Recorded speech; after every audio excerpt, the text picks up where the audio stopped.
Nato karon ang barangay kapitan sa barangay Buhangin proper si Francisco Gama, the action man.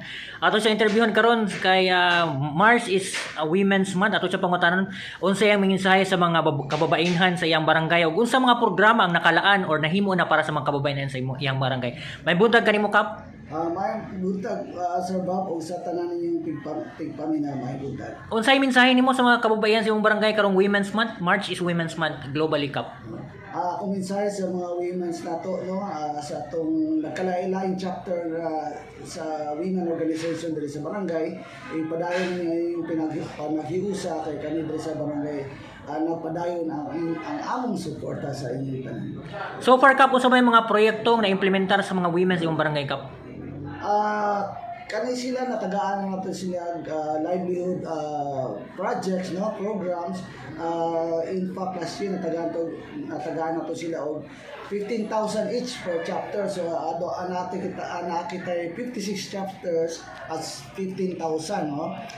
Like patong uban mga bugas nga ato gipanghatag sa ila, and so far kadaghanang chapter ani nga gigamit yun nila tong kwarta aron mapadako nila, no, ang kani maong kwarta nga 15,000, ang uban nga abot ng 20,000, uban ng 30,000, uban nga abot ng 50,000. Kani nga budget kap gikan sa barangay kap? Yes, Sir Bob, gikan ni sa budget sa barangay.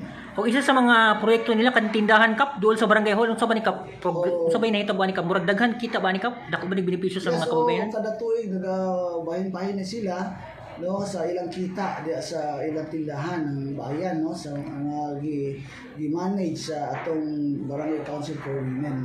Dugay-dugay na siya, almost mga ko masayo, almost 5 years na siya. Kay murag dugay-dugay na ako nakita sa tubangan, di ba, sa yes, unsay mga program kap nabo mo little program para sa mga kababayan sa iyong barangay?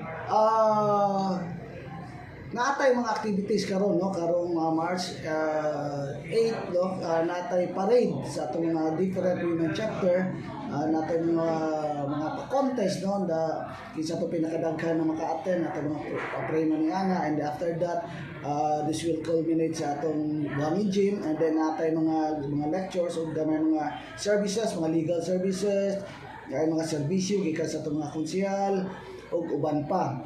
Unya uban pa nga programa nga among gihan-ay sa ila kining workshop, no, capability building workshop. Kay karon tiiga isa sa among goal, no, objective is to make all the chapters, different chapters of our women organization na mahimong highly functional. But pasabot tanan nilang activities tudluan namo sila how to document kay kaniadto grabe po ang ilang mga each chapter has their own activities pero wala sila proper documentation. So karong tuiga among objective is to teach them how to be highly functional chapters or organization. Kung ma-document kap, unsa ba importansya ni kapag mag-document nila ang mga programa kap?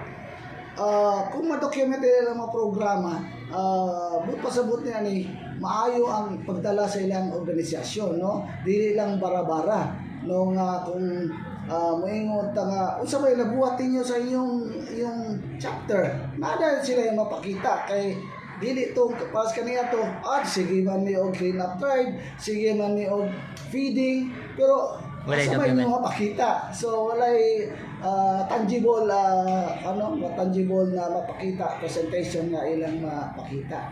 Pila ka women na expected nimo kap sa kaning nga programa nga aktibidades karong March 8? Mga almost 1,000 na mag-apil ani. Full day ba ni kap unsang oras na ni kap? Half day lang ni magsugod ang parade sa buntag alas 8, and then dire sa gym human. Salamat kap. Thank you, Sir Bat.